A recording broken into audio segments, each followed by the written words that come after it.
students, welcome to Pratishanko, and today we are going to start a new chapter for class 12 and also for class 10. And the name of this chapter is light or ray optics. লাইটের দুটো chapter আর কি class 12-এ আমরা দুটো chapter সম্বন্ধে পড়বো। একটা হচ্ছে রে অপটিক্স 12-এর কথাই বলছি। একটি হচ্ছে রে অপটিক্স এবং একটি হচ্ছে ওয়েভ অপটিক্স। এবং আমরা এখন থেকে স্টার্ট করছি রে অপটিক্স, এবং রে অপটিক্সের পরে আমরা করবো ওয়েভ অপটিক্স।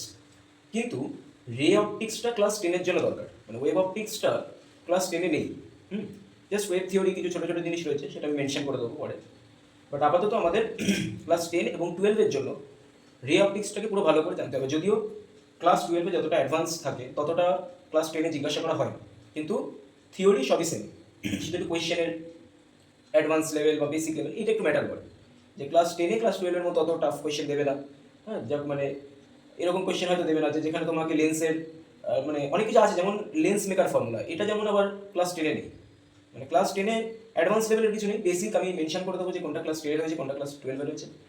বাট যেগুলো রিফ্লেকশন অথবা তুমি যদি বলো যে সরি যেটা তোমার মিরার কনভেনশন, হ্যাঁ এগুলো যেমন ক্লাস 10-এ রয়েছে, এগুলো বেসিক। কিন্তু কিছু কিছু অ্যাডভান্স টপিক আছে, যেমন লেন্স মেকার ফর্মুলা, তারপরে অনেক মানে ফর্মুলা একসাথে করে কিছু কিছু অ্যাডভান্স লেভেলের অঙ্ক। আর ওয়েব অপটিক্সের তো পুরোই পোর্শনটা ক্লাস 12-এর জন্যই। তো যাই হোক, আজকে আমরা রে অপটিক্স চ্যাপ্টারটি শুরু করতে চলেছি, এবং আজকের লেকচার সম্পূর্ণ হচ্ছে হিস্ট্রির ওপর, হিস্ট্রি অফ লাইট। ঠিক আছে, তো চ্যাপ্টারটা আমরা একটা কোয়েশ্চেন থেকে শুরু করব। কোয়েশ্চেন হচ্ছে what is light. What is light? তো অ্যাকচুয়ালি যদি আমি কাউকে জিজ্ঞেস করি হোয়াট ইজ লাইট, তাদের মাথায় ফার্স্ট অফ অল তো বিভিন্ন রকমের চিন্তাভাবনা আসতে পারে যে লাইট অ্যাকচুয়ালি কী। বেশিরভাগ হয়তো লোক এটা বলবে যে নন মেকানিক্যাল ওয়েভ, কেননা বইতে ওটাই লেখা থাকে যে light is a non mechanical wave. কিন্তু যদি আমি লক্ষ্য করে দেখি, যখন আমি রিফ্লেকশনের ডেফিনেশন পড়বো, যখন সংজ্ঞা পড়বো, তখন আমরা দেখবো যে আলোক রশ্মি বা লাইট রে। তাহলে আমরা তো বলছি লাইট নন মেকানিক্যাল ওয়েভ, কিন্তু এদিকে আমরা ডেফিনেশন ইউজ করছি লাইট রে। ঠিক আছে, তো এইগুলো নিয়ে একটু কনফিউশন মাথায় অনেক সময় ক্রিয়েট হয় যে অ্যাকচুয়ালি লাইট কী। তো দ্যাটস ওয়াই আমরা চ্যাপ্টারটা শুরু করছি একটা কোয়েশ্চেন থেকে, হোয়াট ইজ লাইট। আরেকটা কথা, তোমাদের আরেকটা যেটা চ্যাপ্টার চলছে ক্লাস 11-এর ভেক্টর, ওটা প্যারালালি কন্টিনিউ থাকে। ঠিক আছে, ওটা এরপরের লেকচার স্টার্ট হবে, তখন আমরা কম্পোনেন্ট নিয়ে পড়বো, যেমনটা আগের ভিডিওতে আমি বলেছিলাম। তো তো আজকে আমরা লেকচার শুরু করছি, বা আমরা চ্যাপ্টারটা শুরু করছি একটা কোয়েশ্চেন দিয়ে, যে হোয়াট ইজ লাইট। ঠিক আছে, আচ্ছা 1670 সালে প্রথম নিউটন, এবার মানে এই সালটা মানে এর আশেপাশে নিউটন আর কি, মানে এরকম মানে এই টাইমে তৎকালীন সময়ে নিউটন ছিলেন পৃথিবী মানে একদম ফিজিক্সের ভগবান। ঠিক আছে, এবং অবশ্যই এখনও আমরা যখন ফিজিক্সের বিষয় পড়ি তখন আমাদের দুজন বিজ্ঞানীর নাম সামনে আসে। এক হচ্ছে স্যার নিউটন এবং এক হচ্ছে স্যার আইনস্টাইন।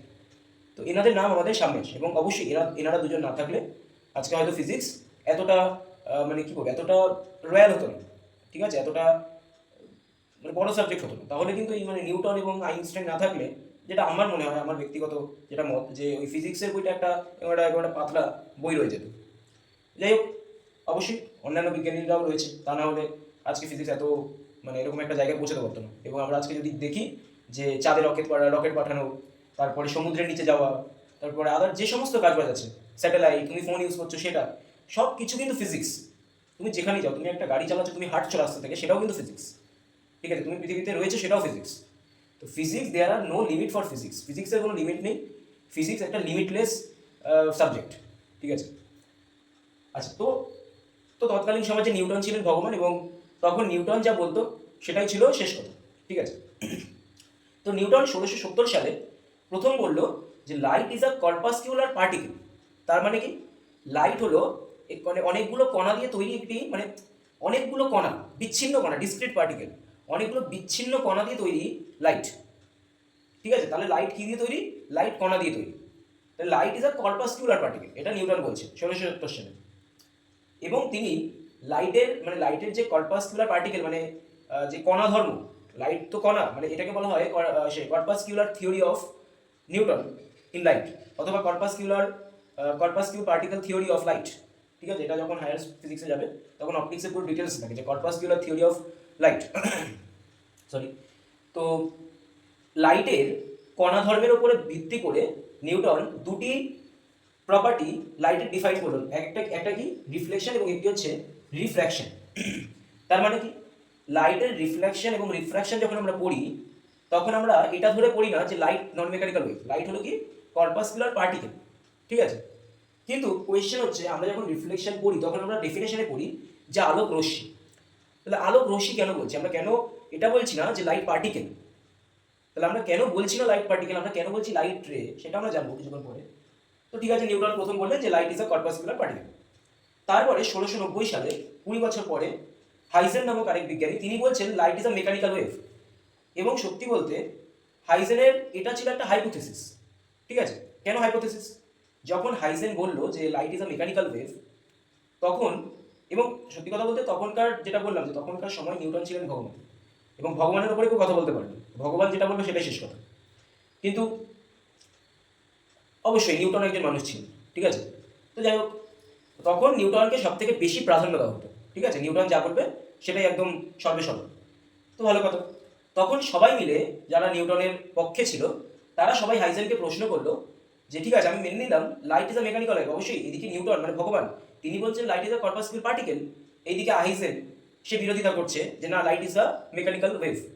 তখন পুরো বিজ্ঞানী মহল যারা কিনা নিউটনের পক্ষ ছিলেন তারা হাইজেনকে একটি কোয়েশ্চেন করলো যে ঠিক আছে, আমি মেনে নিচ্ছি light is a mechanical wave, কিন্তু মেকানিক্যাল ওয়েভ যখন, তাহলে এর একটা মিডিয়াম দরকার।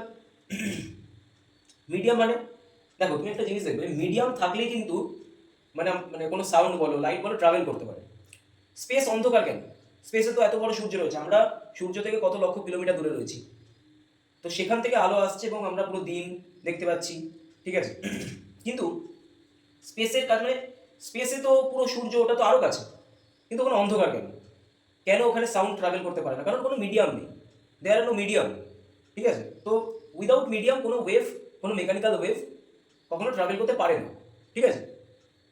তো হাইজেনকে বলা হলো যে ঠিক আছে, আমি মেনে নিচ্ছি light is a mechanical wave, তাহলে কি মিডিয়াম দরকার, মিডিয়ামটা কোথায়? তখন হাইজেন মানে রাত্রে ঘুমাচ্ছিল এবং তার স্বপ্নে আসলো যে হ্যাঁ কিছু তো একটা মিডিয়াম থাকা দরকার, না হলে তো বিজ্ঞানী মহল আমার কথা মেনে নেবে না। তখন তিনি বললেন যে ইথার মিডিয়াম, ঠিক আছে। What is ether medium? I don't know, we don't know.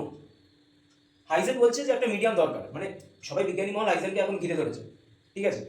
যেমন যখন আমরা মানে কেউ চোর বা যাই হোক ডাকা, তখন আমরা মানে ঘিরে ধরি, ওইসব নার্ভাস, তখন কি বলতে কি বলে ফেলবে, হ্যাঁ তখন মানে নিজের দোষ ঢাকতে। তখন সবাই মিলে বলছে যে হাইজেন ঠিক আছে তুমি মেনে নিচ্ছি, পুরো একদম বিজ্ঞানী মহল হাইজেনকে প্রেশারাইজ করছে যে where is the medium, what is the medium. এবার তুমি বলছো মেকানিক্যাল ওয়েভ, তার বেসিসে তুমি কোনো প্রুফ দিচ্ছ না, তুমি তার বেসিসে কোনো প্রপার রিজন দিচ্ছ না, তাহলে তো কেউ মেনে নেবে না। মানে ফিজিক্স বা সায়েন্স সেটা শুধুমাত্র আমার মনের কল্পনা হলো, আমি বলে দিলাম তা তো না, আমাকে এক্সপেরিমেন্টাল প্রুফ তার পেছনে সঠিকভাবে রিজন দিতে হবে, তাই না? তো যাই হোক, তিনি বললেন যে ঠিক আছে ইথার মিডিয়াম, এবং লাইটের ওয়েভ নেচারের উপরে ডিপেন্ড করে তিনি ইন্টারফারেন্স অথবা ডিফ্র্যাকশন এবং পোলারাইজেশন এই দুটো ধর্মকে তিনি ডিফাইন করলেন, দুটো প্রপার্টি তিনি ডিফাইন করলেন, ঠিক আছে। ঠিক আছে, এবার ইন্টারফারেন্স ডিফ্র্যাকশন পোলারাইজেশন কি, এগুলো আমরা ভিডিও যত আগে এগোবে আমরা এইসব নিয়ে আলোচনা করব, ঠিক আছে।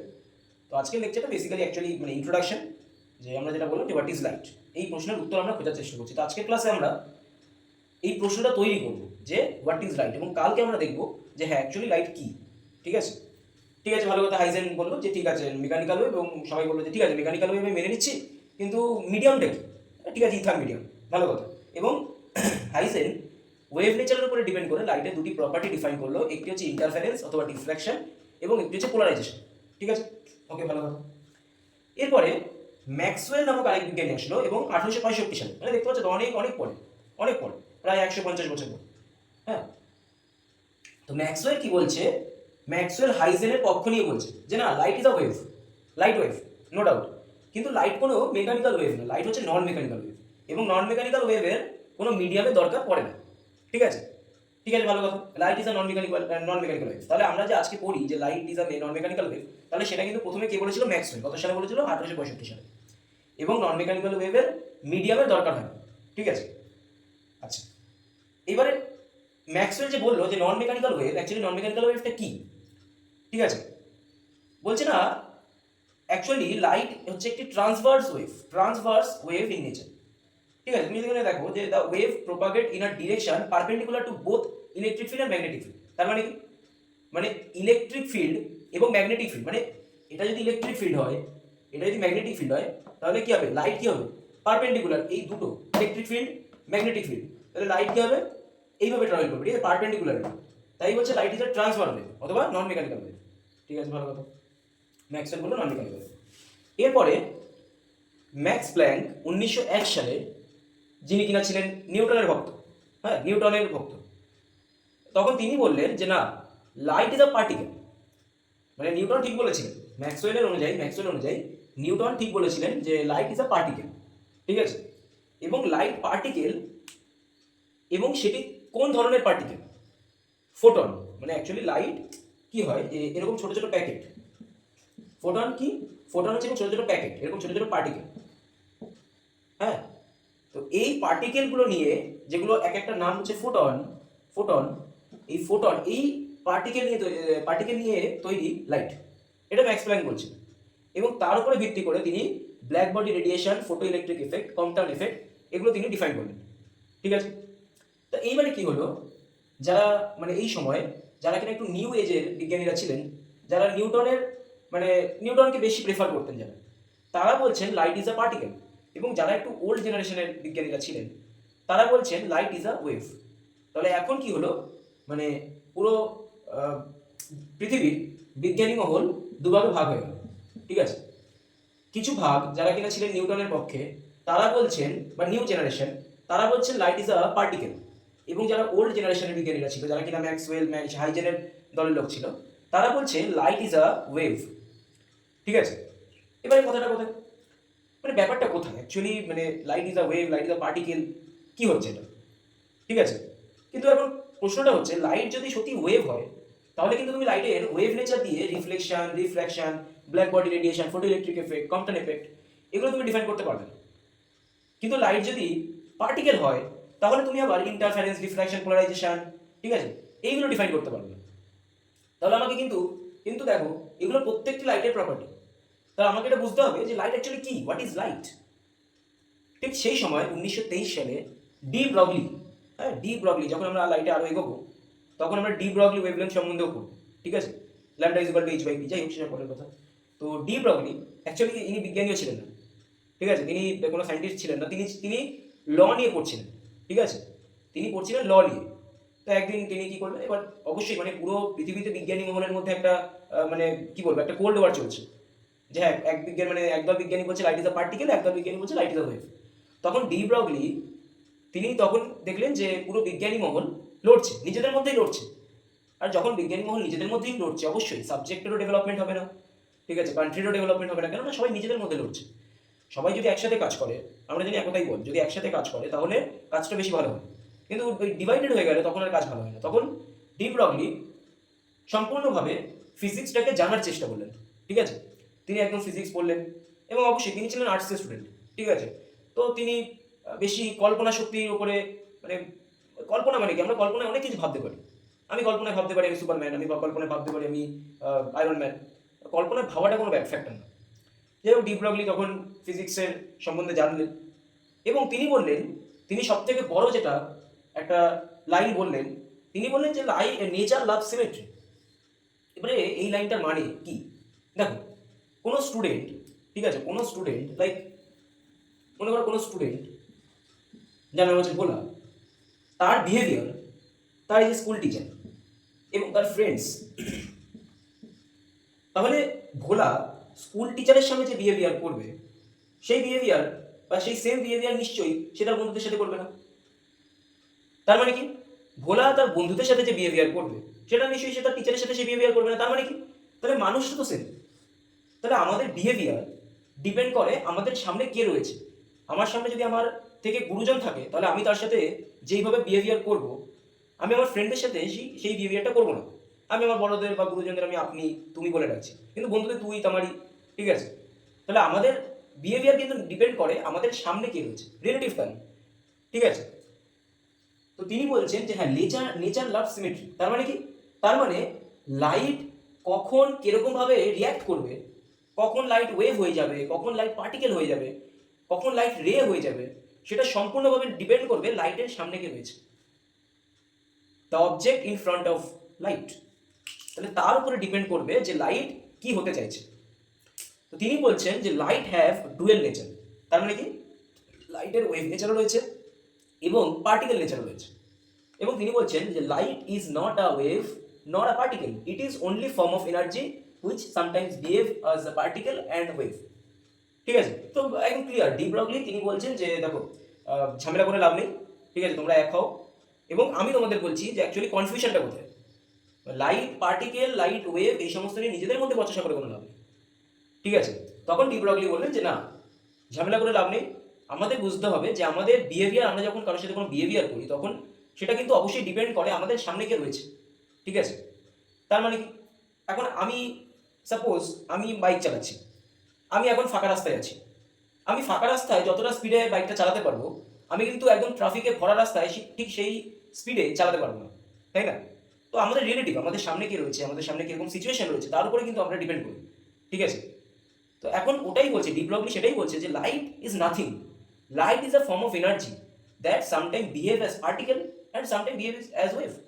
কিন্তু কখন পার্টিকেল হিসেবে বিহেভ করে, কখন ওয়েভ হিসেবে বিহেভ করে, সেটাই আমাদের জানতে হবে, এবং সেটা আমরা জানবো পরের ক্লাসে। তো যাই হোক, ডি ব্রগলি বললো যে নেচার লাভ সিমেট্রি। এরপরে ডেভিসন অ্যান্ড জার্মান দুই বিজ্ঞানীর এক্সপেরিমেন্ট 1927 সালের, তাদের এক্সপেরিমেন্ট থেকে প্রুভ হয় যে ইলেকট্রন ইজ আ ওয়েভ। তার মানে কি, আমরা সবাই জানি একটি অ্যাটম তিনটে পার্টিকেল নিয়ে তৈরি। কি কি? প্রোটন, নিউট্রন এবং একটি হচ্ছে ইলেকট্রন, এবং ইলেকট্রন ইজ আ পার্টিকেল, আমরা তাই জানি, তাই না? কিন্তু ডেভিসন এবং জার্মানের এক্সপেরিমেন্ট অনুযায়ী দেখা যায় যে ইলেকট্রনের ওয়েভ নেচার রয়েছে, যে the experiment proves that the energy particle have wave nature, মানে ইলেকট্রনেরও ওয়েভ নেচার আছে, ঠিক আছে। তাহলে every particle have wave nature. This experiment proves that every particle have wave nature. তার মানে প্রতিটা পার্টিকেলেরই ওয়েভ নেচার রয়েছে। এটা ডেভিসন এবং জার্মানের পরীক্ষায় প্রমাণিত হয়। এবং যখন এটি প্রমাণিত হয় যে ইলেকট্রনের ওয়েভ নেচার আছে, তার মানে কি প্রতিটা পার্টিকেলের ওয়েভ নেচার আছে, তখন ডি ব্রগলিকে নোবেল দেওয়া হয়। তাহলে তিনি কিন্তু কোনো সায়েন্টিস্ট ছিলেন না, তো তিনি তার ফিজিক্সের সাথে কোনো সম্পর্ক ছিল না। তিনি দুদিন পড়লেন বিষয়টা যে কি হচ্ছে অ্যাকচুয়ালি, এবং তিনি একটা সিদ্ধান্ত নিলেন যে না, nature love symmetry, light is nothing, light is a form of energy that sometime behave as particle and sometimes wave, ঠিক আছে। তো এবারে কথাটা হচ্ছে, তাহলে আজকে আমরা দেখলাম যে কোয়েশ্চেনটা কি, what is the question, what is light, ঠিক আছে। এখন আমাদের মধ্যে কনফিউশন চলবে যে তাহলে লাইট ওয়েভ, কখন পার্টিকেল কখন ওয়েভ, সেটা সম্বন্ধে জানতে গেলে তোমাদের দেখতে হবে নেক্সট ক্লাস। আমরা নেক্সট ক্লাসে ডিটেলসে দেখবো যে অ্যাকচুয়ালি কেন লাইট কখন পার্টিকেল হিসেবে বিহেভ করছে, কেন কেন আমরা রিফ্লেকশনের যেটা ডেফিনেশন, সেখানে আমরা কেন রে ইউজ করছি, এবং লাইট কখন ওয়েভ হিসেবে বিহেভ করছে, ঠিক আছে। তো আজকে আমার শরীরটা একটু খারাপ, তো আমি বেশিক্ষণ করতে পারলাম না ক্লাস। নেক্সট ডেতে আমরা হোয়াট ইজ লাইট এই কোয়েশ্চেনের আনসার খোঁজার চেষ্টা করবো, এবং পরের দিন আমরা রিফ্লেকশনটা শুরু করবো, ঠিক আছে।